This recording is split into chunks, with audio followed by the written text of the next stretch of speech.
Hi hello welcome to జార్ TV. Guest with జార్ TV కార్యక్రమానికి స్వాగతం సుస్వాగతం.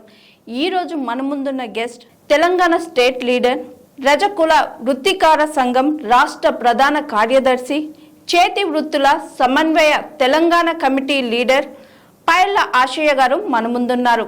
అసలు రజకులు ఎందుకు ఇంత వివక్షకు గురవుతున్నారు? అసలు రజకుల కుల వృత్తి ఉందా లేదా? బీసీలకు జరుగుతున్న అన్యాయం ఏంటి? ఇలాంటి ఎన్నో విషయాలు ఆయనని అడిగి ఆయన మాటల్లోనే తెలుసుకుందాం.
హాయ్ సార్, నమస్తే. నమస్తే అమ్మా. ఎలా ఉన్నారు సార్? ఫైన్ మేడం, బాగున్నాను. బాగున్నారా?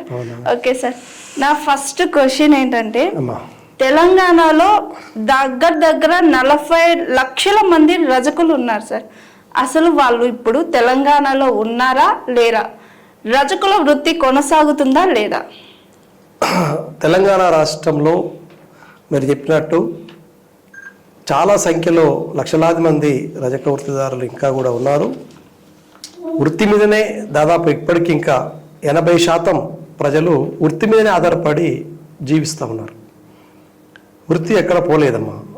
మిగతా వృత్తులు కొంచెం అప్ డౌన్ అవుతున్నా రజక వృత్తి మాత్రం ఇప్పటికి కూడా ఇంకా ప్రజలతోటి అంటిపెట్టుకునే ఉంది. సమాజం లోపల సాంప్రదాయాలు, ఈ బ్రాహ్మణికల్ పెళ్ళిళ్ళు, పేరంటాలు, చావులు, ఇవన్నీ ఏవైతే సాగుతూ ఉన్నాయో అది ఇంకా కొనసాగుతూనే ఉంది. ఇప్పుడు రజకులు లేకుండా ఏ పెళ్లి జరగదు. ఇప్పుడు లగ్గం పూలు పోయాలన్నా, తలంబ్రాల బియ్యం పోయాలన్నా, అదేవిధంగా అక్కడ మామిడాకు కట్టాలన్నా, పెళ్లి పత్రికలు ఇవ్వాలన్నా, ఇదంతా కూడా రజకులే చేయాలి. ఇప్పటికీ ఆ సాంప్రదాయం గ్రామాల్లో ఉన్నది. బిడ్డ పుట్టిన నుంచి ఆ బిడ్డ పెద్ద మనిషి వరకు రజకుల యొక్క వాళ్ళ సర్వీసు ప్రతి మనిషికి ప్రతి చోట ఉన్నది. చావు అయితే కూడా అంతే. ఇప్పటికి మన తెలంగాణ జిల్లాలో చావు అయిన ఇంటికి సంబంధించినటువంటి ఏవైతే అక్కడ మనిషిని అంటే పీనియని తీసుకెళ్ళిన తర్వాత, శవాన్ని తీసుకెళ్ళిన తర్వాత ఆ ఇల్లు ఊడ్చే బాధ్యత రజకులది. ఆ పని ఎవరు చేయరు. నువ్వు ఆ పనికి ₹1,00,000 ఇస్తానా రారు, భయపడతారు. చావు అయినటువంటి చావు ఏదైతే శవాన్ని అక్కడి నుంచి తీసిన తర్వాత ఆ ఇంట్లోకి వెళ్ళాలన్నా, ఆ ఇల్లు అక్కడ చేయాలన్నా కూడా ఏ రక్త బంధువులు రారు, ఎన్ని డబ్బులు ఇచ్చినా ఎవరు పని చేయరు. అంత పనిని ఇలా రజకులు చేస్తారు. దానికి ఏం పెద్దగా కట్నమే ఉండదు. వాళ్ళు ఎంత ఇస్తే తీసుకోవాలి. అట్లాంటి పనులు మేము చేస్తాం. తర్వాత వాళ్ళు చావు అయిపోయిన తర్వాత వచ్చేటప్పటికి మళ్ళీ ఆ ఇంట్లోకి వెళ్ళేటప్పుడు కూడా ఒక రోకల్ బండి అని తెలంగాణలో వేస్తారు. అది రజకులు వేయాలి. ఆ తర్వాత మళ్ళీ 3 వద్దులు 5 వద్దులు దినం రోజు కూడా వాళ్ళ బట్టలు ఉతికే పని కూడా మాదే ఉంటుంది. ఈ రకంగా చచ్చిపోయినటువంటి కుటుంబ సభ్యులతో సమానంగా మేము కూడా వాళ్ళతో ఉంటాం. ఆ కుటుంబ సభ్యులతోటి నీళ్ళ మునుగుతాం. ఎన్ని పనులు చేస్తుంటారు రజక వృత్తిదారులు. ఆ పనులకు వేరే వాళ్ళు రారు. కాబట్టి ఇప్పటికీ గ్రామీణ ప్రాంతంలో ఇదంతా వృత్తి సాంప్రదాయబద్ధంగా ఈ వృత్తి మీది కాబట్టి ఈ పనులు మీరే చేయాలనేటువంటి సిస్టమ్ ఇంకా వ్యవస్థలో పోలేదు. ఇట్లాంటి పనులు, ఇట్లాంటి ఇబ్బందులు పడుతూ మరి ఇంత చేసినా కూడా వీళ్ళకి సరైన విధంగా గిట్టుబాటు ఉండదు. వీళ్ళ శ్రమని ఏ పారామీటర్తో కొలిసినా కూడా లెక్క ఉండదు. ఎంత వీళ్ళు చేసే శ్రమకు ఎన్ని పారామీటర్లు గీసినా కూడా వీళ్ళకి వేతనం రాదు. కనీస వేతన చట్టం కింద కూడా రాదు. అంటే ఇలా ఒక కూలి ఒక గంట పని చేస్తే, మట్టి పని చేస్తే ఎంత ఇవ్వాలి, అదేవిధంగా రాళ్ళు కొడితే ఎంత ఇవ్వాలి, అనేక రకాలుగా కొలతలు ఉన్నాయి సమాజం కార్మిక చట్టాలు. కానీ ఇట్లాంటి కార్మికులకు, ఇట్లాంటి వృత్తిదారులకు ఏ చట్టాలు వర్తించవు. కాబట్టి వెలకట్టలేని చాకిరి ఈ సమాజానికి చేసే వాళ్ళు ఎవరైనా అంటున్నారంటే అది రజక వృత్తిదారులే. అంత శ్రమ చేసేటువంటి పరిస్థితిలో ఇప్పటికీ తెలంగాణ రాష్ట్రంలో లక్షలాది మంది ఈ వృత్తిని నమ్ముకొని బతుకుతున్నారు. అదేవిధంగా గ్రామీణ ప్రాంతంలో రోజువారీగా ఉతకడము, చాకిరీలు పెట్టడము ఇది తగ్గింది. చెరువుల దగ్గరికి వెళ్ళి, నదుల దగ్గరికి వెళ్ళి ఉతికే పని కొంత తగ్గిన మాట వాస్తవం. కానీ ఐరన్ అంటే ఇస్త్రీ దారులు మాత్రం తగ్గలేదు. ఇటీవల రాష్ట్ర ప్రభుత్వం ఉచిత కరెంటు ఇచ్చినప్పుడు ఇప్పుడు ఆ లెక్క ప్రకారం 1,00,000 లాండ్రీలు ప్రభుత్వం ఉచిత విద్యుత్ కింద నమోదై ఉన్నారు. అంటే 1,00,000 లాండ్రీలు ఉన్నట్టే లెక్క. ఇంకా చాలామంది ఆ కరెంటుకు అప్డేట్ కాక దాన్ని మార్చుకోలేక కూడా ఇంకా బొగ్గుల పెట్టితో చేసే వాళ్ళే ఉన్నారు. వాళ్ళు 2-3 లక్షల మంది ఉంటారు. సుమారు 5 లక్షల మంది పైన ఓన్లీ లాండ్రీ వర్కర్స్ ఇప్పుడు హర్బన్కి ఎక్కువ వస్తున్నారు సిటీకి. ఇప్పుడు ఇదే హైదరాబాద్ దగ్గర ఉంది. మనం ఉంటున్న ఈ ఫిలిం నగర్ కానీ, లేదా బంజారా హిల్స్ కానీ, మాదాపూర్ కానీ, హైటెక్ సిటీ కానీ ఎక్కువ భాగం గ్రామీణ ప్రాంతం నుంచి వచ్చి ఇక్కడ అపార్ట్మెంట్ దగ్గర వాచ్మెన్ కమ్ లాండ్రీ. అంటే వాళ్ళు ఆ అపార్ట్మెంట్లో చేసే వాళ్ళు రజకులే ఉంటారా కదా సార్? ఇతర కులం వాళ్ళు కూడా వచ్చి చేసుకుంటున్నారు. లాండ్రీ అనేది ఇప్పుడు కామన్ అయిపోయింది. దట్టు ఇప్పుడు ఏ షూటింగ్కి వెళ్ళినా ఐరన్ చేసే వాళ్ళు రజకులే ఉండటంలా. అలాంటప్పుడు మీకే లాస్ వస్తుంది కదా సార్ ఈ చేతి? అయితే వాస్తవే అమ్మా. ఇది ఎక్కువ భాగం ఏం చేస్తారంటే రజకులే తీసుకుంటారు.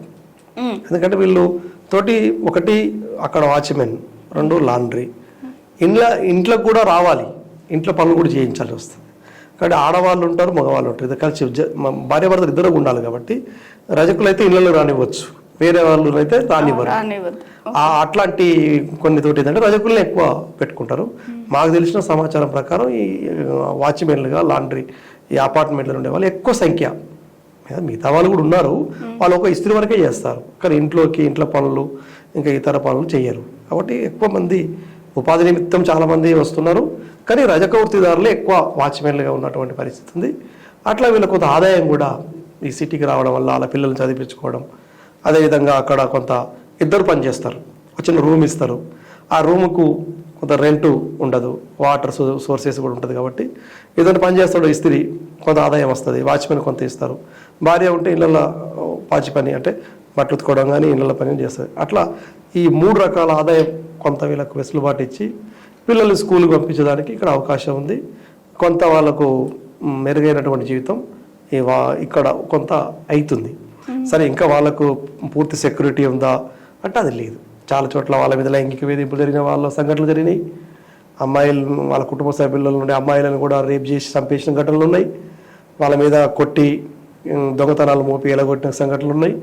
వాచ్మెన్లు ఏ అర్ధరాత్రో అపరాత్రో వీళ్ళు వస్తారు, ఓనర్స్, వాడు తాగి వస్తాడు, తాగి వచ్చి గేట్ తీయలేదని రాత్రి అర్ధరాత్రి 2 గంటలకు వస్తారు, మంచి నిద్రలో ఉంటారు.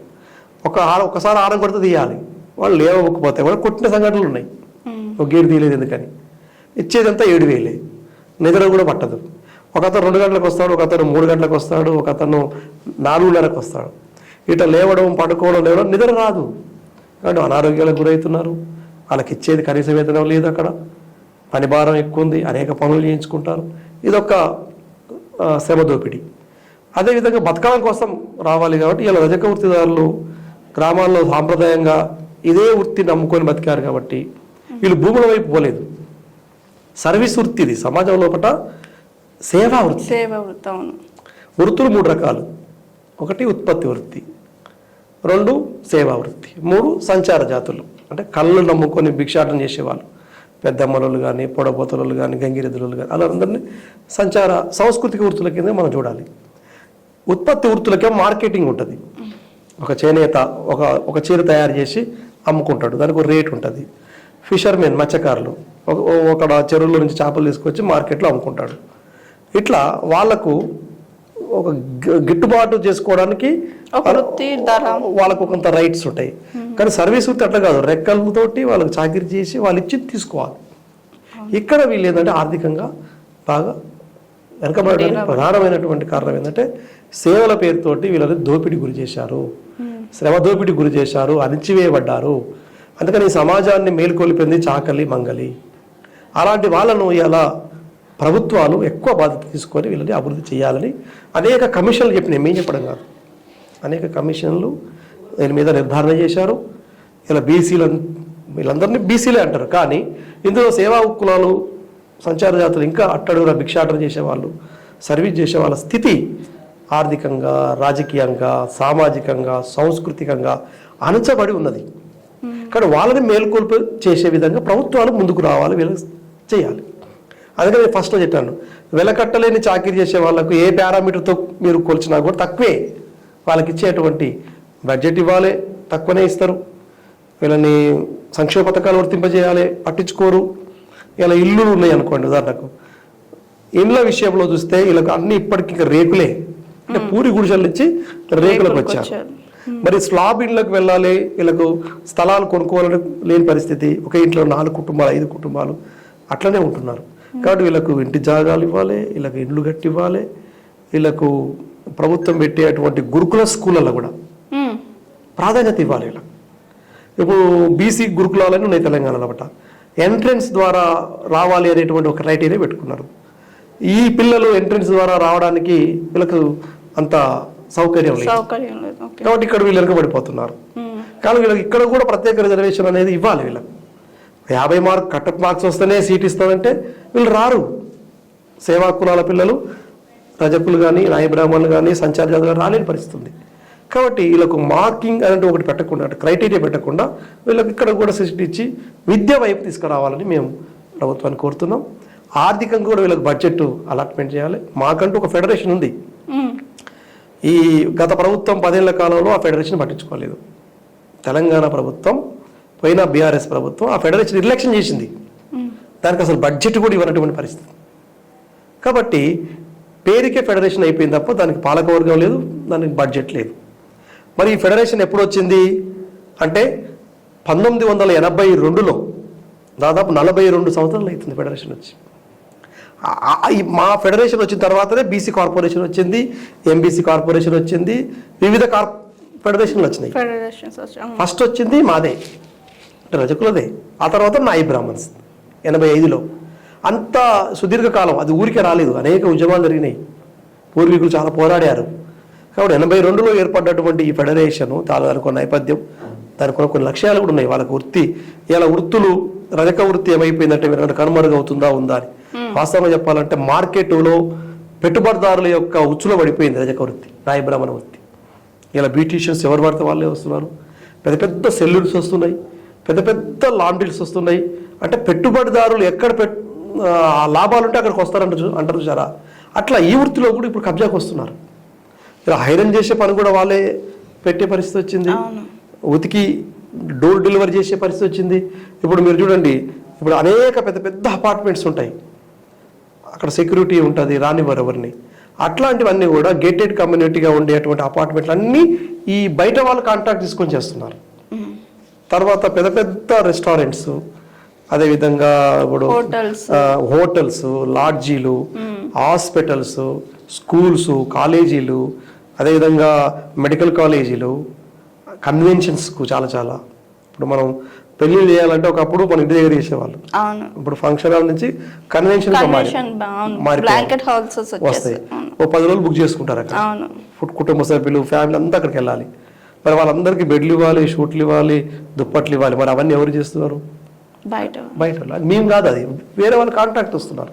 అంటే ఇలా మీకు అన్యాయం జరుగుతుంటే మీరు ప్రభుత్వం మీద ఒత్తిడి తేవడం కానీ, ధర్నాలు కానీ, నిరసనలు కానీ ఇలాంటివి ఏం చేయలేదా సార్? చేస్తున్నామమ్మా. ఇప్పుడు మేము గత ప్రభుత్వాన్ని మేము దీని మీద చాలా సందర్భాలు అడిగాం. ఇప్పుడు పెట్టుబడిదారులు రాకుండా ఏం చేయాలి అంటే ఈ వృత్తి కూడా కొంత అధునాతన కాబడాలి, అంటే ఆధునీకరించబడాలి. ఇప్పుడు చెరువు దగ్గరికి వెళ్ళి ఉతికి వచ్చేస్తానంటే మీరు ఒప్పుకోరు. ఆ శారీస్, ఆ షూట్స్ అవన్నీ కూడా అక్కడ బండ మీద కొడితే కుదరదు. కాబట్టి మిషనరీలు వచ్చినాయి, మిషన్లు వచ్చినాయి. అంటే టెక్నాలజీ వచ్చేసింది. డ్రై క్లినిక్ కానీ వాషింగ్ ఈ మెషిన్ యంత్రాలని ఈ వృత్తిదారులకే ఇవ్వాలని డిమాండ్ చేసిన సంఘం అదే. రజక వృత్తిదారుల సంఘమే ఈ వృత్తి ఆధునీకరించాలి, వృత్తిదారులకే అందించాలి. మళ్ళా బయట చేతుల నుంచి మాకు రావాలి. ఇప్పుడు స్పెషల్ బెటాలియాలు, రైల్వే నిలయాలు, ఏసీ బోగీలు, ఫ్లైట్లు, లేదా ఆర్టీసీ సంబంధించినటువంటి గరోడా, ఇవన్నీ కూడా రకరకాలు హాస్పిటల్స్, స్కూల్స్, కాలేజీలు, ఇవన్నీ వేల సంస్థలు వచ్చినాయి. కోట్లాది రూపాయల టర్న్ ఓవర్ అవుతా ఉంది. హైదరాబాద్ మొత్తం మా తెలంగాణ రాష్ట్రంలో ఇయర్లీ సుమారు 100 కోట్ల టర్న్ ఓవర్ వాషింగ్ ద్వారా వేరే వాళ్ళకి వెళ్తుంది. అది మాకు వస్తలేదు ఆదాయం. కాబట్టి మాకు కూడా వృత్తిని ఆధునీకరించాలని చెప్పి మేము డిమాండ్ పెట్టాం. గత ప్రభుత్వం అంగీకరించి రాష్ట్ర వ్యాప్తంగా దాదాపు 22 కేంద్రాలలో మెకనైజ్డ్ లాండ్రీ సిస్టమ్ తీసుకొచ్చాం. 102 అని ఒక జీవో కూడా తీసుకొచ్చినాం. అంటే ఈ ప్రభుత్వ సంస్థలన్నీ, గురుకులాలు కానీ, స్కూల్స్ కానీ, హాస్పిటల్స్ కానీ, ఈ ఎండోమెంట్ లాడ్జెస్, క్యాటేజెస్ కానీ మాకే ఇవ్వమని ఒక జీవో కూడా తీసుకొచ్చినాం. ఇప్పుడు ఆ జీవో ఇప్పుడు ఇంప్లిమెంటేషన్ చేయాలి ప్రభుత్వం, దాని గైడ్లైన్స్ ఇవ్వాలి. ఇంకా గైడ్లైన్స్ రాలేదు. అంటే రజక వృత్తిదారులకే అనే ఒక జీవో సంపాదించుకున్నాం మేము. ఆ జీవోని ఇప్పుడు ఇంప్లిమెంటేషన్ చేయాలి తెలంగాణలో. చేసి ఈ మిషనరీ లాండ్రీస్ అన్ని పట్టణాల్లో, మండల కేంద్రాల్లో, విలేజ్ లెవెల్లో ప్రభుత్వం ఇంకా కట్టేయాలి. కట్టించి ఈ సంస్థలన్నీ మాకు అప్పచెప్తే కొంతమందికి ఇక్కడ ఉపాధి అవకాశాలు మెరుగవుతాయి. ఇంకా మహిళలకు సంబంధించి ఇప్పుడు షారీ రూలింగ్ సిస్టమ్ నేర్పించాలి వీళ్ళకి. అనేక బట్టలలో రకరకాల పట్టు వస్త్రాలు ఎట్లా చేయాలి, రోలింగ్ సిస్టమ్ ఎట్లా నేర్పాలి, ఐరన్ కొన్ని బట్టలు ఎట్లా చేయాలి, దీనికి ఇంకా ట్రైనింగ్, దీనికి వృత్తి శిక్షణ అనేటువంటిది ప్రభుత్వాలు నిర్వహించాలి. అది ఫెడరేషన్ ద్వారా వృత్తి శిక్షణ చేయమని చెప్పి కూడా నిబంధన ఉంది. వృత్తుల్ని ఆధునీకరించామని చెప్పి వాళ్ళకి యంత్రాలు, ఇంకా వాళ్ళకి వాహనాలు తీసుకురావడానికి మొఫైడ్ వాహనాలు, ఇవన్నీ కూడా ప్రొవైడ్ చేయాలి. రుణ సదుపాయం కల్పించాలి. ఇప్పుడు డ్రై క్లీన్ షాప్ పెట్టుకోవాలంటే 10 లక్షలు కావాలి మినిమం. మరి ఆ 10 లక్షలు పెట్టుబడి లేక మేము కూలీలు అయిపోతున్నాం అక్కడ. అట్లా కాకుండా మిషన్లు కొనుక్కోవాలంటే ఒక 30 లక్షలు కావాలి. ఒక 1 కోటి రూపాయలు అయ్యే పరిస్థితి కూడా ఉంది. కాబట్టి ఇట్లా ప్రభుత్వం దీనికి ఫండింగ్, కొంత బడ్జెట్ అలాట్మెంట్ చేసి వీటి ఆధునీకరించే వైపు తీసుకుపోతే ఈ వృత్తి కనుమరుగు కాకుండా ఈ వృత్తిదారులకు ఉపాధి కలిగిస్తుంది. వృత్తి కనుమరుగు కాలే, వృత్తి పెరుగుతుంది, ఇంకా ఆదాయం ఇస్తుంది. కానీ పెట్టుబడిదారులు దాన్ని కబ్జా చేస్తున్నారు. వాళ్ళ నుంచి మాకు ఇవ్వాలని మా డిమాండ్. సార్, నాగరికత నేర్పించిన వృత్తి అంటే రజక వృత్తి. అలాంటిది ఇప్పుడు వివక్షకు గురవుతుంది. ఇంకా వివక్షకి గురవుతూనే ఉందా, కొనసాగుతుందా సార్ ఈ వివక్ష అనేది? ఉన్నది. ఇప్పటికీ సమాజం లోపల, అంటే మన భారతీయ సమాజం ఫ్యూడల్ సమాజం, అంటే భూస్వామ్య సమాజం అనేటువంటిది మనది. మనం గ్రామీణ ప్రాంతం అంతా కూడా ఈ ఫ్యూడల్, అంటే భూస్వామ్య సమాజం లోపల శ్రమకు విలువ ఇవ్వరు. ఓకే, శ్రమ చేసేవాళ్ళంటే విలువ ఉండదు. అక్కడి నుంచి వచ్చినటువంటి ఈ భూస్వామ్య సమాజం యొక్క లక్షణం, దానివల్ల శ్రమ చేసే వాళ్ళంటే తక్కువ చూసేటువంటిది, ఈసరించుకునేటువంటిది, అరే ఒరే అనేటువంటిది ఎక్కువ ఉంటుంది. ఇప్పుడు సమాజం లోపల దళితుల తర్వాత కుల వివక్ష గురయ్యేటువంటి వాళ్ళు ఎవరు అంటే ఈ సేవా కులాల్లో చాకలి మంగలే. పేరున్న పేరు పెట్టి పిలవరు. మా పేరు ఆశయ్ అంటే ఆశగాడు అంటారు జనరల్గా. వెంకటయ్య అంటే వెంకటగాడు అంటారు. రమేష్ అయితే రమేష్ గాడు అంటారు. పుల్లయ్య అంటే పుల్లిగాడు అని పిలుస్తారు. ఇప్పటికీ అట్లనే ఉంటుంది. ఇప్పటికే కాదు, ఇప్పటికీ ఇంటి పేర్లు పిలవాలని చెప్పి కూడా ఒక పెద్ద ఉద్యమం జరుగుతుంటుంది. అప్పుడప్పుడు జరిగింది కాబట్టి ఇప్పుడు కొంచెం ఇంటి పేర్లు ముందుకు వచ్చినాయి. ఒకప్పుడు రికార్డులలో చాకలి అని పేరుతోటే పిలిచేవాళ్ళు. అవును, పల్లెల్లో ఎవరైనా వచ్చారు, చాకలోళ్ళు వచ్చారు, మంగళోళ్ళు వచ్చారని చెప్తుంటారు. ఇంటికాడి పేరు కూడా మనం అట్లే చెప్పుకోవాలి. సిస్టమ్ అనమాట అది. ఇది ఫ్యూడల్ సిస్టమ్. లేదంటే రజక వృత్తిదారులు వాళ్ళ ఇళ్ళ దగ్గరికి, అంటే రైతుల మన ఆసాముల ఇళ్ళ దగ్గరికి వెళ్ళినప్పుడు, ఆసాములు అంటారు మన తెలంగాణలో, ఏమనాలంటే అమ్మా నేను సాకల్దాన్ని వచ్చినా అని పిలవాలి. గుమ్మం దగ్గరికి వెళ్ళి, అంటే గడప దగ్గరికి వెళ్ళి. అప్పుడు ఆ ఇంటి యజమాని లేదంటే అక్కడ దొరసానో లేకపోతే అక్కడ ఉన్న వాళ్ళు చాకల్ది వచ్చింది, బట్టలు ఇవ్వండి, అన్నం పెట్టని చెప్తుంటారు.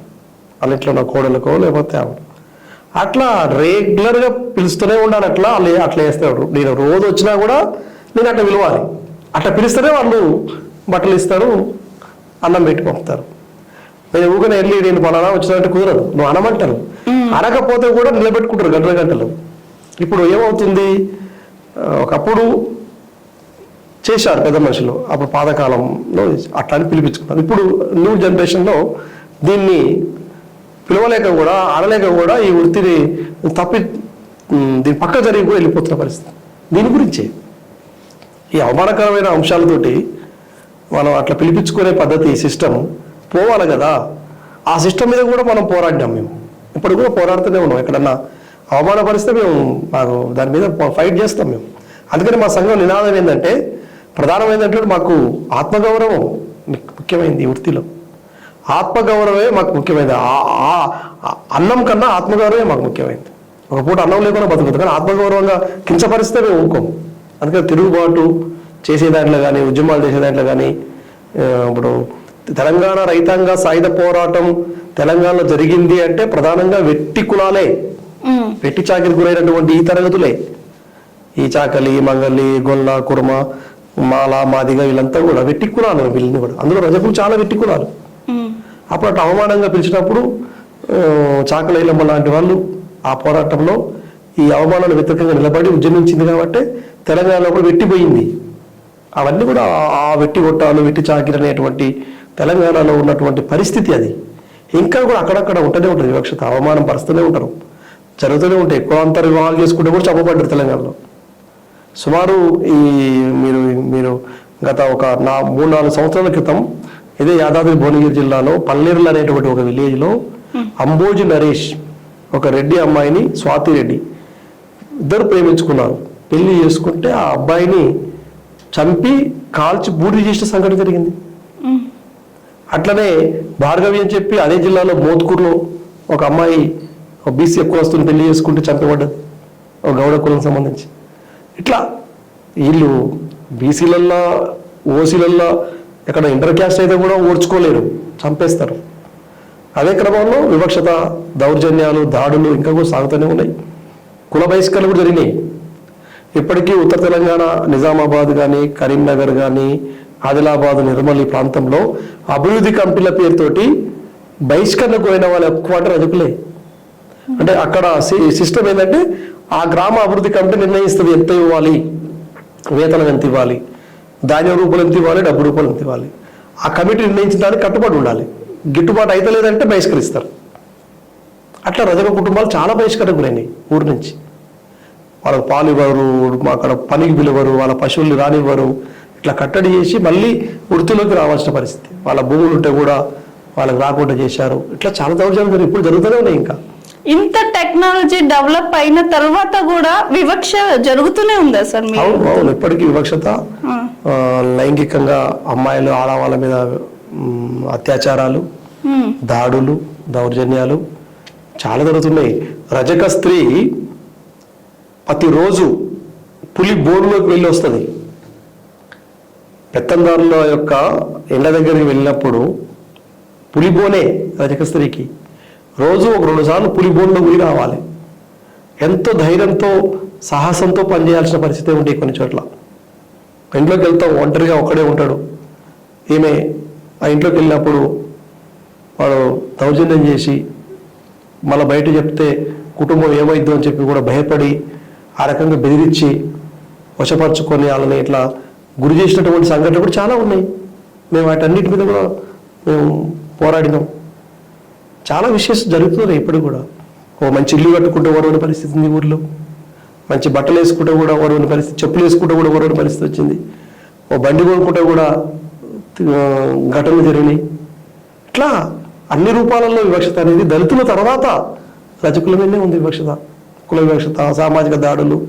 అందుకని మేము అన్నిటి మీద ఇప్పుడు ఎస్సీ ఎస్టీలు అయితేనేమో అట్రాసిటీ యాక్ట్ ఉంటుంది, వివక్షత జరిగితే కేసు పెట్టచ్చు. ఉండడం బీసీకి అట్రాసిటీ లేదు, కానీ అవమానాలు ఎక్కువ జరుగుతాయి. అట్లాంటి సమయంలో ఎవరు చెప్పుకోవాలి? కేసు పెడితే పోలీసులు కేసు తీసుకొని ఆ ఊరు పెత్తందారి వాడి మీద కేసు పెట్టకపోతే పోలీసులు కేసు కట్టరు, ఫైల్ చేయరు, ఎఫ్ఐఆర్ చేయరు, మళ్ళీ కాంప్రమైజ్ చేసి పంపుతారు. మళ్ళీ అక్కడ ఉండే కుటుంబాలు తక్కువ, వాళ్ళతో ఎదుర్కోలేక కాంప్రమైజ్ అయిపోయిన కుటుంబాలు ఎక్కువ ఉన్నాయి. అందుకని మేము ఏమడుగుతున్నాం అంటే, తెలంగాణలో 1000 గ్రామాలలో ఈ సంఘటనలు జరిగినాయి. దాడులు, దౌర్జన్యాలు, అత్యాచారాలు, హత్యలు. అనేక మంది చంపబడి ఉన్నారు, అనేక మంది అత్యాచారాలకు గురి, మైనర్ బాలికలు కూడా అత్యాచారాలకు గురైనారు. కాబట్టి మాకు ఎస్టీ ఎస్సీ అట్రాసిటీ మాదిరిగా రక్షణ చట్టం ఇవాళ మేము డిమాండ్ చేస్తున్నాం. వీళ్ళకు ప్రొటెక్షన్ యాక్ట్ ఉండాలి. కనీసం వాళ్ళ మాన ప్రాణాలు కాపాడుకోవడానికైనా యాక్ట్ ఉండాలి. అది అసెంబ్లీ ద్వారా మనం చేయవచ్చు. రాష్ట్ర ప్రభుత్వం కూడా కోరి ఉన్నాం. దాని మీద మేము తెలంగాణలో ఇప్పుడు నెక్స్ట్ మా పోరాటమే రక్షణ చట్టం మీద. రక్షణ చట్టం మీద పెద్ద ఎత్తున రజకులను చైతన్యపరిచి పెద్ద ఉద్యమం చేయాలని చెప్పి ఆలోచనలో ఉన్నామమ్మా. కాబట్టి తెలంగాణలో ఒకట చాలా అవమానాలు, దాడులు, దౌర్జన్యాలు కొనసాగుతూనే ఉన్నాయి. మేము ఇప్పటికీ మా దగ్గర అనేక ఎఫ్ఐఆర్స్ మొత్తం కూడా ఫైల్ చేసి పెట్టి రికార్డు కూడా చేసి పెట్టినాం. కాబట్టి రేవంత్ రెడ్డి ప్రభుత్వాన్ని కూడా మాకు రక్షణ చట్టం ఏమని చెప్పి ఇలా ప్రత్యేకంగా మేము ఈ మన జిఆర్ టీవీ ఛానల్ ద్వారా కూడా మేము డిమాండ్ చేస్తాం. ఓకే సార్, రజక వృత్తిలో ఒక వీరనారి మహిళ అయితే జన్మించారు సార్, ఆమె చాకలి ఐలమ్మ. ఆమె పాత్ర ఏంటి? అలాగే ఈ రజక కులంలో మహిళల పాత్ర ఎంతవరకు గొప్పదిగా ఉంది సార్? ఒక రకంగా చెప్పాలంటే రజక వృత్తి మహిళా పక్షపాత వృత్తి, స్త్రీవాద వృత్తి. ఇది ఈ వృత్తిలో మహిళలే పాత్ర. మగవాళ్ళు ఉన్నా మొత్తం ఓలైన్స్ దాని మొత్తం బాధ్యత తీసుకునేది మహిళ.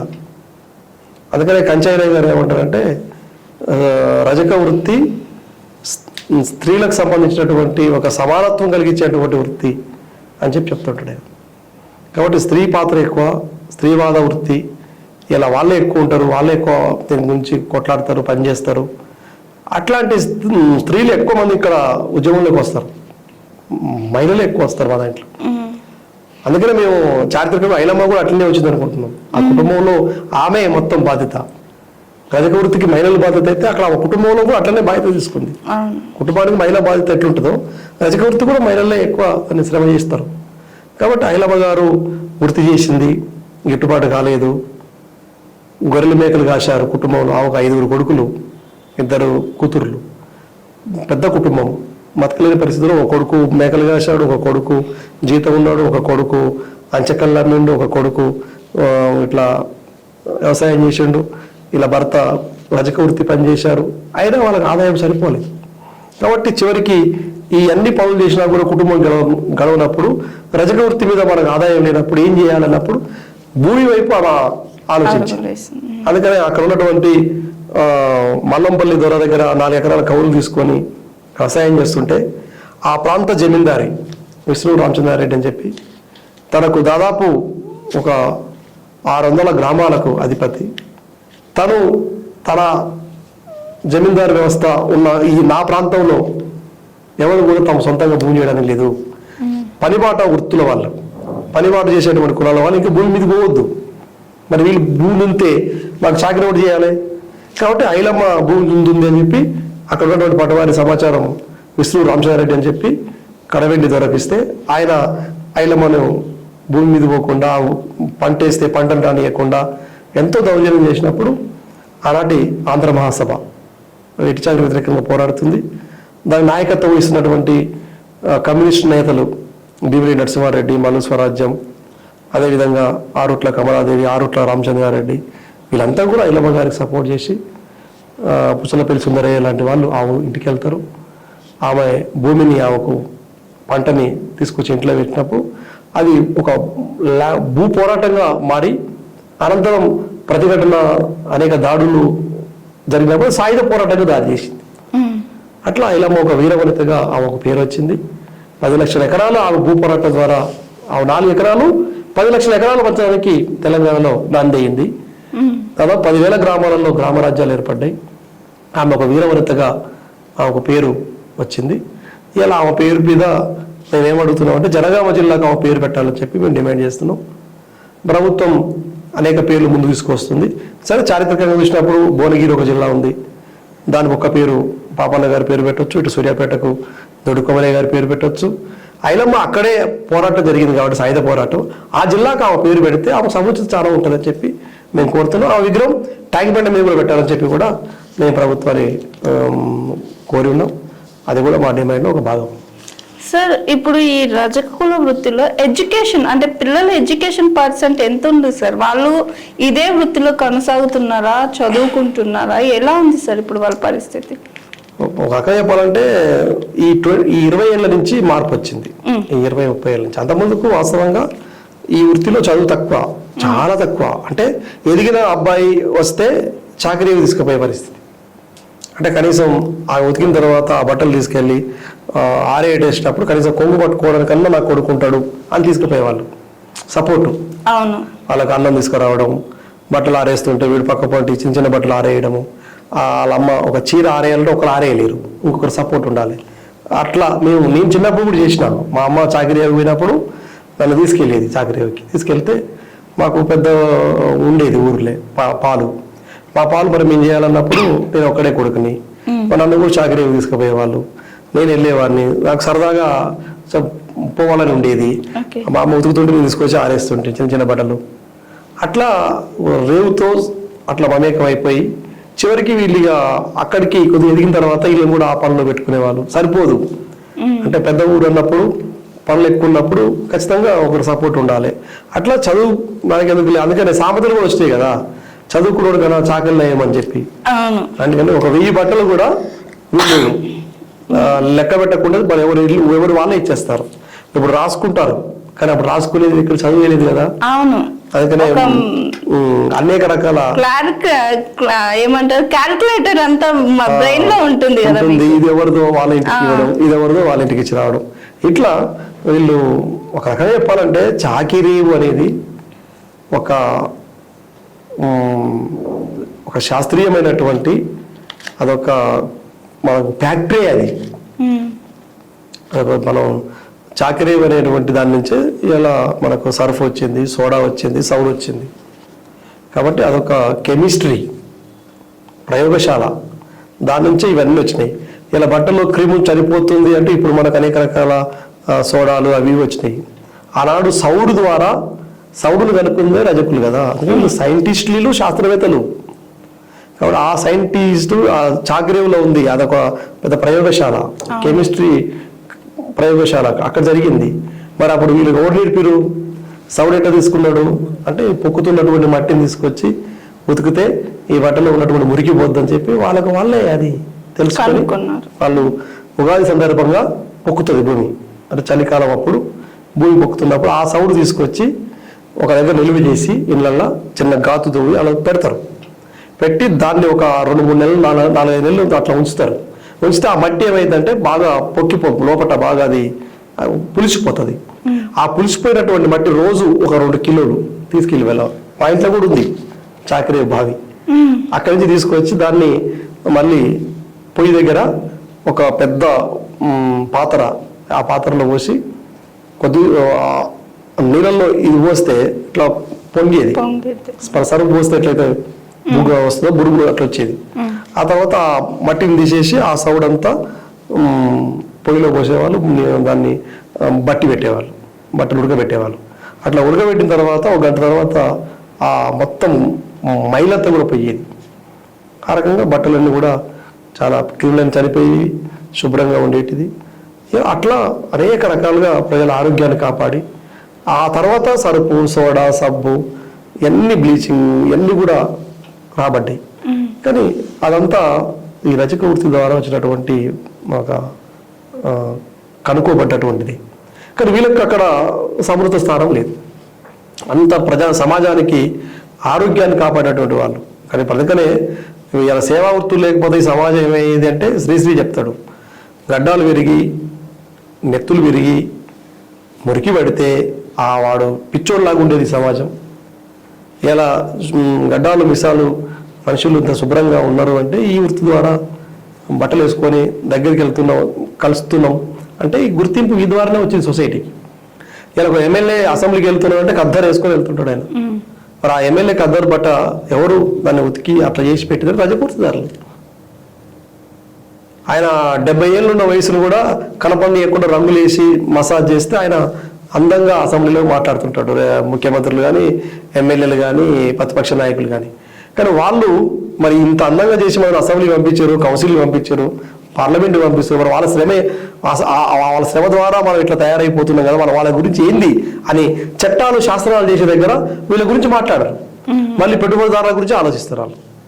కాబట్టి మేమేం అడుగుతున్నామంటే అసెంబ్లీ, పార్లమెంటు చట్టాలలో కూడా ఈ వర్గాలు రావాలి, ఈ వర్గాల గురించి చర్చ జరగాలని చెప్పి కూడా మేము రాజాధికారం ఉండాలి, రాజకీయాలలో వీళ్ళు రావాలి, ఇవన్నీ కూడా జరగాలనేది కూడా మా వృత్తిదారుల సంఘంగా మేము డిమాండ్ చేస్తాం. ఓకే సార్ కాంగ్రెస్ మొదటి క్యాబినెట్ లో బీసీ వర్గీకరణ చేస్తామని ఒక తీర్మానం తీసుకొచ్చింది. అది ఎంతవరకు జరిగింది సార్? వాస్తవంగా ఏంటంటే మా డిమాండ్ అది కూడా ఒకటి ఉంది. అంటే ఒకటి సామాజిక వివక్షత ఒకటైతే సామాజిక భద్రత ఉండాలి, అదేవిధంగా రాజకీయ అవకాశాలు కూడా రావాలి, విద్యాపరంగా రావాలి, ఉపాధి పరంగా రావాలి, ఆధునీకరించబడాలి. రాజకీయంగా చూసినప్పుడు ఏంటంటే ఇప్పుడు అనంతరామన్ కమిషన్ 1972లో ఏర్పడ్డది. అనంతరామన్ కమిషన్ ఆధారంగా తెలంగాణ ఉమ్మడి ఆంధ్రప్రదేశ్లో బీసీలకు రిజర్వేషన్లు విద్యా ఉద్యోగాల్లో ఇచ్చారు. ఆ అనంతరామన్ ఏం చెప్తాడంటే బీసీలలో గుండు గుత్తగా ఇవ్వడం కాదు, వర్గీకరణతో ఇవ్వాలని చెప్పి ఆయన ఆ రోజే ఏ 7%, బి 10%, కన్వర్టెడ్ క్రిస్టియన్స్గా ఉన్నటువంటి వాళ్ళకు 1%, అదేవిధంగా డి 7%, ఇట్లా 25% రిజర్వేషన్లు ఇచ్చారు. కేటగిరీ చేసి విద్యా ఉద్యోగంలో రాబడ్డది. ఇప్పుడు కేంద్రం మనకు మండల్ కమిషన్ తర్వాత 27% రిజర్వేషన్ ఇస్తున్నారు సెంటర్లో. అక్కడ వర్గీకరణ లేదు. కాబట్టి ఇప్పుడు సెంటర్లో కూడా జస్టిస్ రోహిణి కమిషన్, అంతకుముందుకు జస్టిస్ ఈశ్వరయ్య కమిషన్ కూడా వచ్చింది. యూపీఏ 1 ఉన్నప్పుడు, యూపీఏ 2 ఉన్నప్పుడు ఈశ్వరయ్య కూడా సిఫారసు చేసిండు. ఇప్పుడు బీజేపీ గవర్నమెంట్లో కూడా రోహిణి కమిషన్ మన ఆంధ్రప్రదేశ్ నుంచి బయట ఇంతకుముందు ఉమ్మడి హైకోర్టు జడ్జిగా చేశారు. వారు ఇప్పుడు చైర్మన్గా ఉన్నారు. వారు కూడా నేషనల్ రేడియో కూడా వర్గీకరణ చేయాలని డిమాండ్ చేస్తున్నారు. అదేవిధంగా ప్రధానంగా మన తెలంగాణ రాష్ట్రంలో ఇప్పుడు ప్రభుత్వం ఏం చెప్తుందంటే పంచాయతీ రాజ్లో 42% ఇస్తాము, కులగణన చేస్తాం ఈ రాష్ట్రంలో అని సెంట్రల్లో చెప్తున్నారు, ఇక్కడ కూడా అంటున్నారు. ఎస్, కులగణన జరగాల్సిందే, మేము దాన్ని ఎప్పటి నుంచో కోరుతున్నాం. పెంచాల్సిందే 42%. గతంలో 34 ఉండేది. 34% పోయిన 50% దాటుదల పేరుతోటి తగ్గించబడ్డది. కాబట్టి దాన్ని 34% ఇప్పుడు 42% చేస్తున్నారు, కులగణన చేస్తున్నారు.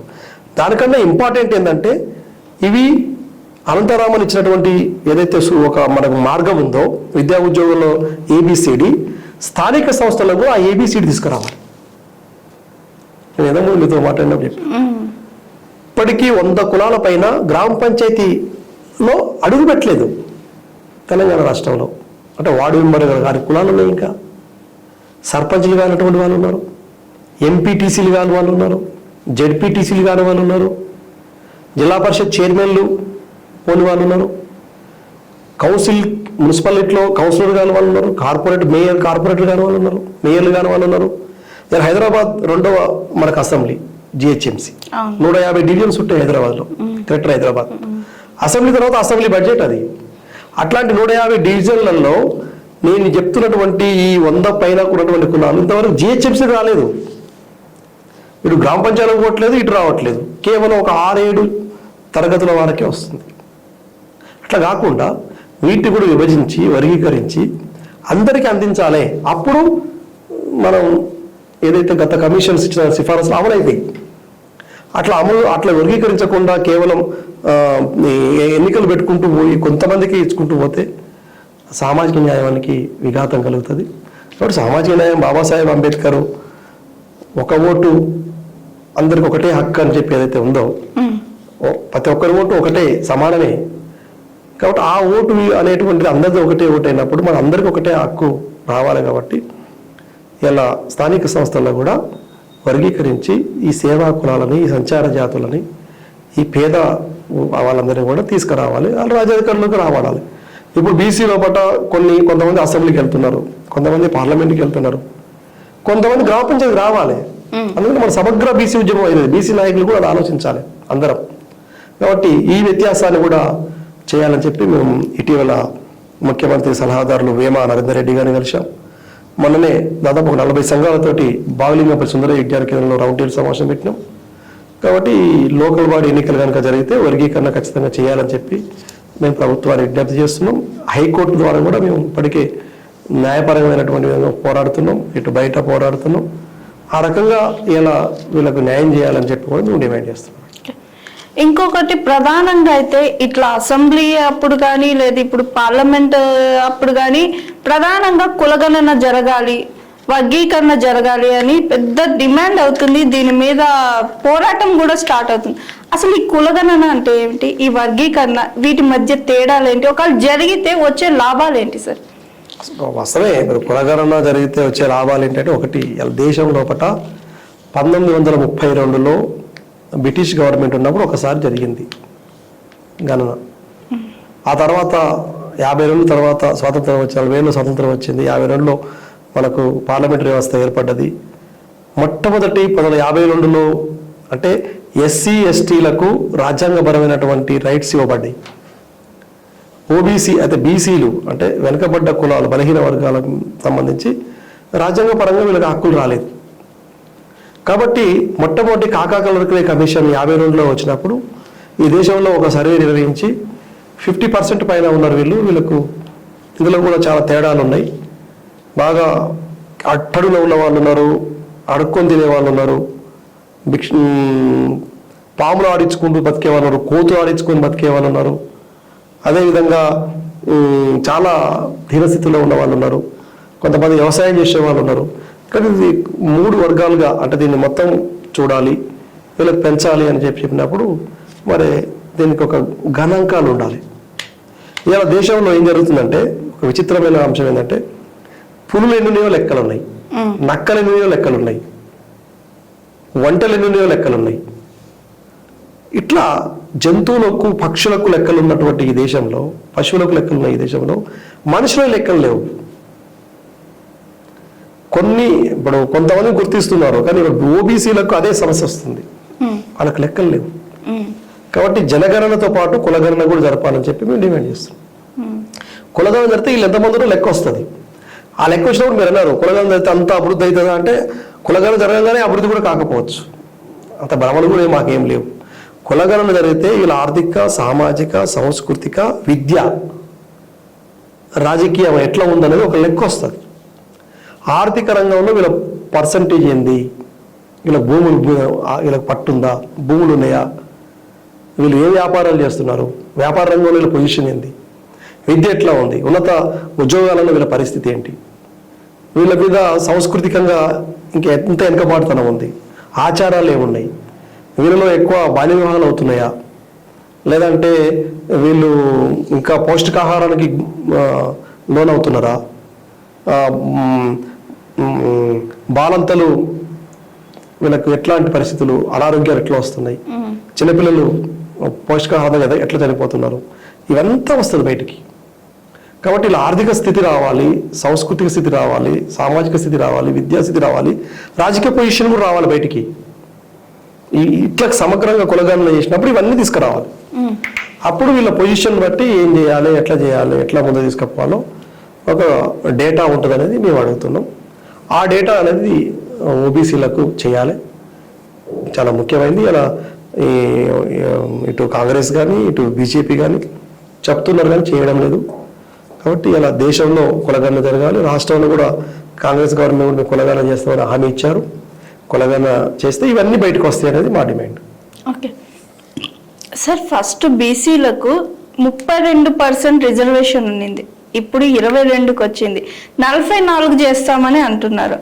పక్క స్టేట్ అయిన తమిళనాడులో బీసీలకు 52% రిజర్వేషన్ ఉంది.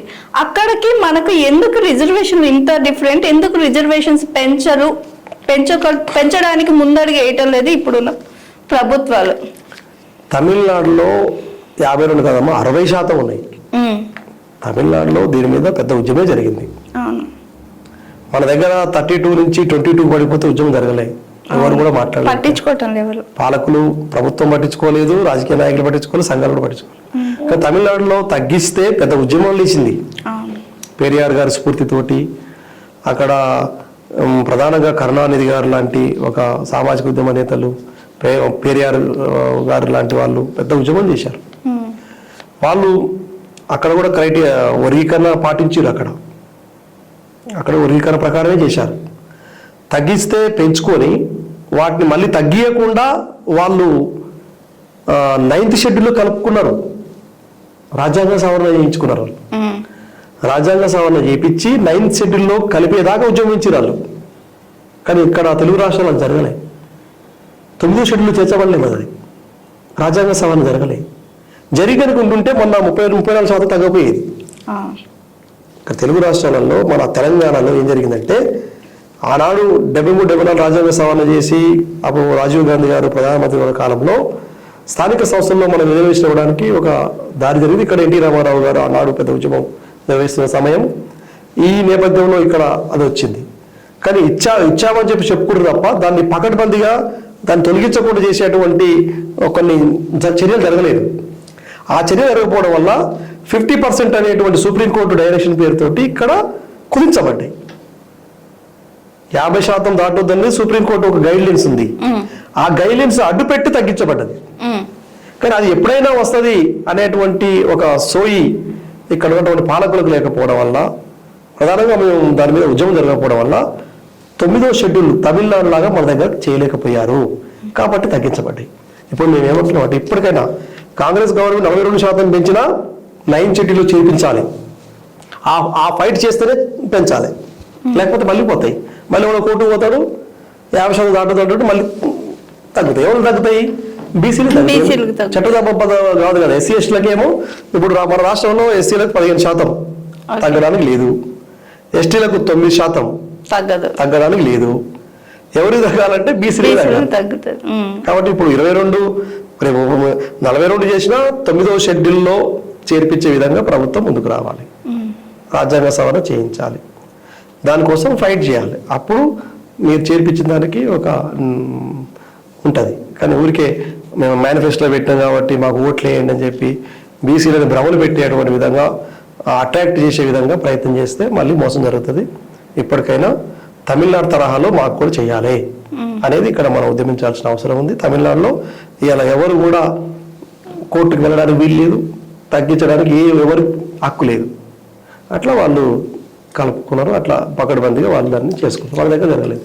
అదే బీసీలకు ఇంత అన్యాయం జరుగుతున్నా కానీ ప్రజాప్రతినిధులు కానీ మినిస్టర్స్ కానీ ఎవరు కూడా దీని మీద గొంతెత్తి మాట్లాడలేకపోవడానికి ప్రధాన కారణం ఏంటి సార్? బీసీల మీద ఎందుకు అంత కక్షపూరిత చర్య చేపడుతున్నారని అనుకోవచ్చు. ప్రజాప్రతినిధులు చాలా మంది ఉన్నారు, పెద్ద పెద్ద మినిస్టర్లు ఉన్నారు, ఎమ్మెల్యేలు ఉన్నారు. కానీ వాళ్ళంతా ఏదో ఒక పార్టీ ప్రాతినిధ్యం నుంచి వచ్చిన వాళ్ళగానే ఉన్నారు తప్ప వాళ్ళకు ఈ వర్గాల పట్ల ఏమాత్రం కూడా అవగాహన, వాళ్ళ అంకితభావం లేదు. కాబట్టి అది కొంత అట్లాంటి ఆలోచన ఉండడం మూలంగానే బీసీ ఉద్యమం అనేది కొంత ముందుకు రావడం లేదు. ఓట్లు కావాలి, ఓట్లప్పుడేమో బీసీలు అంటారు, గెలిచిన తర్వాత మాత్రం మాట్లాడారు. ఇప్పుడు బీసీ సంక్షేమ శాఖకు బీసీలే పెడతారు మంత్రిగా. కానీ ఆ బీసీ సంక్షేమ శాఖ మినిస్టర్ నేను బీసీల నుంచి శాఖకు మంత్రి అయినా నేను బీసీల ఓట్లు నాకు సగం పడ్డాయి, సగం ఓట్లు ఉంటాయి కదా 10 కాన్స్టిట్యూన్సీలో, 50% పైన ఉంటాయి. మరి వాళ్ళందరూ వేశారు, నేను గెలిచాను అనేది తర్వాత సోయి ఉండదు. ఉండకపోవడం వల్ల బీసీల బడ్జెట్ గురించి క్యాబినెట్లో మాట్లాడారు, ఉప ప్రణాళికలు లేరు, దానికి ఉన్నటువంటి కార్పొరేషన్ ఫెడరేషన్ స్ట్రెంథన్ చేయరు. కాబట్టి ఆ రకంగా మన ఎవరైతే ఆ వర్గాల నుంచి వచ్చిన వాళ్ళు ఉన్నారో వాళ్ళు ఫైట్ చేయాలి, అడగాలి, బడ్జెట్ తీసుకురావాలి. అట్లా చేయకపోవడం వల్ల వీళ్ళ బీసీలు వెనుకబడుతున్నారు. కాబట్టి ఒకటి వాళ్ళు ఎంచుకున్న పార్టీ అలాంటి అవగాహన, అలాంటి వైఖరి లేకపోవడం, గెలిచిన వాళ్ళకు కూడా దీని పట్ల అంకితభావం లేకపోవడం వల్ల ఇలా బీసీలు వెనుకబడుతున్నారు తప్ప ఇక్కడ బీసీల తప్పేం లేదు. ఎన్నికైనటువంటి ప్రజాప్రతినిధులు ఆ రకంగా మార్పు రావాలనేది మేము వాళ్ళందరూ కూడా కోరుతున్నాం. సార్ నెక్స్ట్ మీ కార్యాచరణ ఎలా ఉండబోతుంది? వీటన్నిటి మీద మీరు ఎలాంటి ఉద్యమం ఏమైనా తీసుకురాబోతున్నారా? ఇట్లా రజకుల ప్రాబ్లమ్స్ మీద కానీ ఇలా బీసీల ప్రాబ్లమ్స్ మీద కానీ ఎలాంటి కార్యాచరణ ఉండబోతుంది సార్? మీరు మంచి ప్రశ్న అడిగారు. మా కార్యాచరణ రేపు అంటే ఇప్పుడు అసెంబ్లీ ఎన్నికలు, పార్లమెంట్ ఎన్నికలు అయిపోయినాయి. మేము ప్రభుత్వాలకు కూడా మేము ఇప్పుడు అంటే అన్ని పార్టీలకు కూడా తమ ఎన్నికల మేనిఫెస్టోలో మా సమస్యలు చేర్చాలని కూడా ఇచ్చున్నాం, అన్ని పార్టీలకు ఇచ్చాం. ఆ డిమాండ్స్ ఇప్పుడు గవర్నమెంట్ ఏర్పడ్డ తర్వాత వాళ్ళు కూడా తమ ఎన్నికల మేనిఫెస్టోలో కూడా పెట్టారు. కామారెడ్డి బీసీ డిక్లరేషన్లో కాంగ్రెస్ గవర్నమెంట్ ఇప్పుడున్న రేవంత్ రెడ్డి ముఖ్యమంత్రి గారి సమక్షంలో పెట్టారు. ఇంకా చాలా హామీలు కూడా ఇచ్చున్నారు. కాబట్టి ఒక పక్క ప్రభుత్వాలు ఇచ్చినట్టు హామీల సాధన కోసం పోరాడతాం, సాధించుకుంటాం. తర్వాత మా సంఘంగా ఇంకా మేము ముందు పెట్టినటువంటి ప్రధాన డిమాండ్ ఏంటంటే రక్షణ చట్టం, రజక వృత్తిదారులకు రక్షణ చట్టం రావాలి. అదేవిధంగా బడ్జెట్లో వీళ్ళకు నిధులు పెంచాలి. ఫెడరేషన్ ఇలా ఉన్నది రాష్ట్రంలో, ఆ ఫెడరేషన్కి పాలకవర్గం నియమించాలి, దానికి నిధులు కేటాయించాలి. రుణాలు ప్రధానంగా వీళ్ళకు లోన్స్ ఇస్తామని చెప్పారు. ప్రతి వృత్తిదారులు 10 లక్షలు ఇస్తామని చెప్పి వాళ్ళు మేనిఫెస్టోలో పెట్టారు. వృత్తి ఆధునీకరణకు 10 జిల్లాలకు 10 కోట్లు ఇస్తామన్నారు. వాటన్నిటిని అమలు చేయించాలి. తర్వాత ఏదైతే వృత్తి ఉపాధి కోసం జీవో 102 ఇచ్చారో అన్ని ప్రభుత్వ శాఖలలో వాటిని గైడ్లైన్స్ ఇచ్చి వాళ్ళకు అమలు చేయాలి. తర్వాత గురుకులాలు అదేవిధంగా ఎడ్యుకేషన్ సంబంధించి ప్రత్యేక ప్రాధాన్యత ఇవ్వాలి. వాటి మీద కూడా పోరాడతాం. దాంతోపాటు ఈ బీసీ రిజర్వేషన్లు అయితే లోకల్ బాడీ రాజకీయ పరమైన వాటిని వర్గీకరణ కోసం కూడా ఉద్యమిస్తాం. ఇట్లా మొత్తం ముందు సంఘాన్ని ఐక్యతపరుస్తాం. 33 జిల్లాలు ఏర్పడ్డాయి. 33 జిల్లాల్లో మా కమిటీలు ఉన్నాయి. గ్రామ స్థాయి నుంచి రజకులను చైతన్యపరిచేటువంటి కార్యక్రమం. ఆ రకంగా గ్రామ స్థాయిలో ఒక పక్క నిర్మాణ పరంగా బలపడుతూ ప్రభుత్వం ఇచ్చిన హామీలు అమలు చేపిస్తూ అదేవిధంగా మా ప్రధానమైన డిమాండ్స్ సాధన కోసం మొత్తం రాష్ట్ర వ్యాప్తంగా రజకులను చైతన్యం చేసేటువంటి చైతన్య సభలు, సమావేశాలు, గ్రామ స్థాయిలో ఉద్యమం, పట్టణ స్థాయిలో ఉద్యమం మొత్తం ఈ రాబోయే రోజుల్లో పెద్ద ఎత్తున ఇలా చైతన్యపరిచేటువంటి మూమెంటు ఇలా మా సంఘం ద్వారా తీసుకోబోతున్నాం. ఆ రకంగా మేము తెలంగాణ రాష్ట్రంలో ఒక ముందడుగు చేసేటువంటి చైతన్యాన్ని చేసే కార్యక్రమం చేపడుతున్నాం. ఓకే సార్, ఇప్పుడు ఈ రజకాల వృత్తి వాళ్లకు మీ నుంచి ఏదైనా సందేశం ఇవ్వాలి అంటే ఏమని ఇస్తారు? ఒకటి, రజక వృత్తిదారులకు మేము ఇచ్చే సందేశం ఏంటంటే మన సంఘాలని బలోపేతం చేసుకోవాలి. అంటే మీరు ఐక్యత కావాలి. ఐక్యత ద్వారానే మన హక్కులు వస్తాయి. గ్రామ స్థాయిలో సొసైటీలను బలోపేతం చేయాలి. మండల స్థాయిలో మండల కమిటీలు బలోపేతం చేయాలి. జిల్లా స్థాయిలో జిల్లా కమిటీలని బలోపేతం చేయాలి. రాష్ట్ర స్థాయిలో రాష్ట్ర కమిటీ బలోపేతం కావాలి. ఆ రకంగా సంఘం మనకు ఎంత బలపడితే ప్రభుత్వాలని సమాజం లోపల మన జరిగే అన్యాయాన్ని సాధించుకోగలుగుతాం. మనం విడిపోయి ఉంటే, మనం అనైక్యంగా ఉంటే మన హక్కులు సాధించుకోలేం. అనేక సంఘాలు ఉన్నాయి మా దాంట్లో కూడా. వాళ్ళందరూ మేము కోరేది ఒకటే, మన మధ్యలో పోటీ కాదు. మన పోటీ ప్రభుత్వంతో ఉండాలి. మన పోటీ పెట్టుబడిదారులతో మనం పోరాడి మనం వాళ్ళతో సమానం కావాలి. విద్యలో మనం పోటీ పడాలి. ఆ రకంగా అభివృద్ధి గురించి పోటీ పడాలి తప్ప మన మధ్యలో మనం అనైక్యత కావద్దు. అనేక సంఘాలు ఉన్నా వాళ్ళందరి లక్ష్యం ఒకటే. కాబట్టి ఇలా రజకుల్ని ఐక్యపరిచే విధంగా ముందుకు పోవాలని చెప్పి ఆ ఐక్యతకు తెలంగాణ రజక వృత్తిదారుల సంఘం అగ్రభాగా నిలబడుతుందని చెప్పి కూడా మేము హామీ ఇస్తున్నాం. సార్, చాలా అంటే చాలా థ్యాంక్ యూ సార్. ఎందుకంటే రజకులు ఎందుకింత వివక్షకు గురవుతున్నారు, అలాగే బీసీలకు జరుగుతున్న అన్యాయం ఏంటో చాలా వివరంగా మా ప్రేక్షకులకు వివరించిన దానికి చాలా థ్యాంక్ యూ సార్. ధన్యవాదాలు. థ్యాంక్ యూ అమ్మ. Thank you. మీకు కూడా మీ జిఆర్ ఛానల్ నుంచి కూడా మాకు అవకాశం ఇచ్చి ఇంటర్వ్యూకి పిలిచినందుకు మీ ఛానల్కి, మీ యాజమాన్యానికి, మీ సిబ్బంది అందరికీ కూడా మా సంఘం తరపు నుంచి, రాష్ట్రం నుంచి ధన్యవాదాలు. Okay, thank you sir. Thank you. చూసారు కదండి, ఇవాల్టి మన గెస్ట్ పైల ఆశయ గారితోటి మరోసారి మరో గెస్ట్ తో మళ్ళీ కలుద్దాం. చూస్తూనే ఉండండి జిఆర్ టీవీ. నమస్తే. Hi, this is Swathi.